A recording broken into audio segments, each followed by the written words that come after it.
ऐसे सैकड़ों लोग हैं जिन्हें लगता है कि उन पर भूत प्रेत का साया है।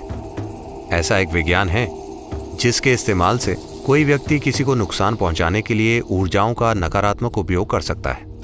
एक कोबरा का भी ऐसे जीव पर एक तरह का प्रभाव होता है, क्योंकि वो अपनी सांस को लंबे समय तक रोक कर रखता है। शरीर को हल्के में मत लीजिए, ये कोई छोटी कैद नहीं है। पर जब व्यक्ति को अनुभूति होती है कि वो भीतर कैसे आया था, अब उसे पता होता है कि बाहर कैसे जाना है।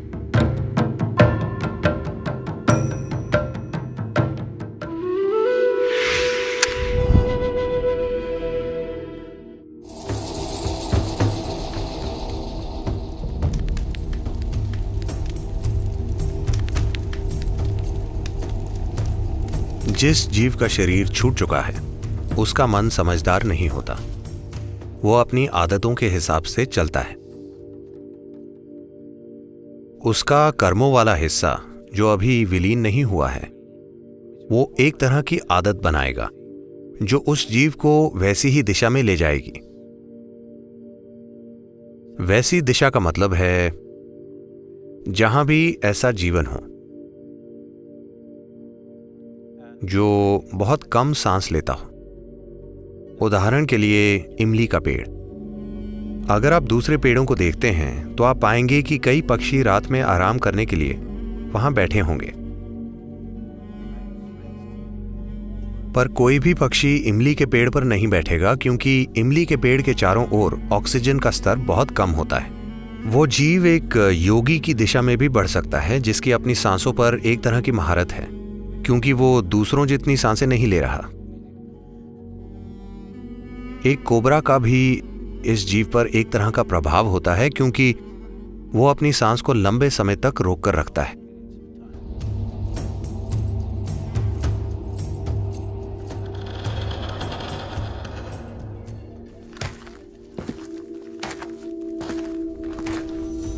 ऐसे सैकड़ों लोग हैं जिन्हें लगता है कि उन पर भूतों का साया है। ऐसा एक विज्ञान है, कोई व्यक्ति किसी दूसरे को नुकसान पहुंचाने के लिए ऊर्जाओं का नकारात्मक रूप से इस्तेमाल कर सकता है। आजकल ये काफी कम हो गया है, बहुत ही कम। पर अगर आप देश के कुछ खास इलाकों में रहते हैं तो वहां ये काफी होता है। अगर आप ऐसे प्रभाव में आए हैं तो आप आकर ध्यान लिंग के दायरे में बैठिए।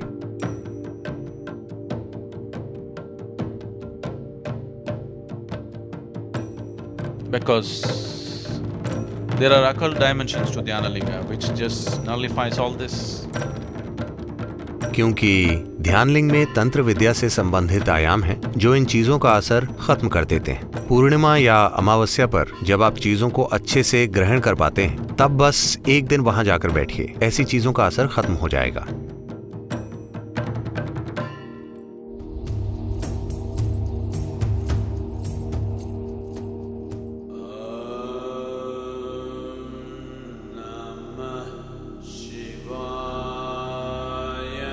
Your physical body is something that you have loaned from the planet on which you are living.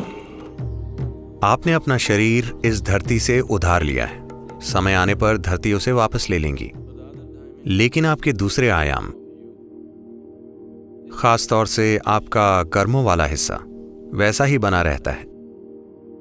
अगर वो जागरूकता के एक निश्चित स्तर पर हो तो शरीर छोड़ चुका जीव एक तरह से सुख में होगा। It is this that is being referred to as heaven. इसी को स्वर्ग कहा जाता है, क्योंकि उन्होंने अपने भौतिक शरीर को जागरूकता की अवस्था में छोड़ा है, तो वे एक समय तक उस मधुरता का आनंद लेते हैं, एक छुट्टी की तरह, इससे पहले कि वे दूसरा भौतिक शरीर धारण करें। इसी तरह अगर लोग डर, बेचैनी, क्रोध की अवस्थाओं में, अज्ञानता की अवस्थाओं में शरीर छोड़ते हैं,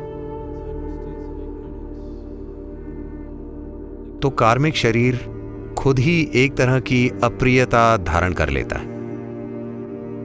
इसी परेशानी की स्थिति को हम नर्क कहते हैं।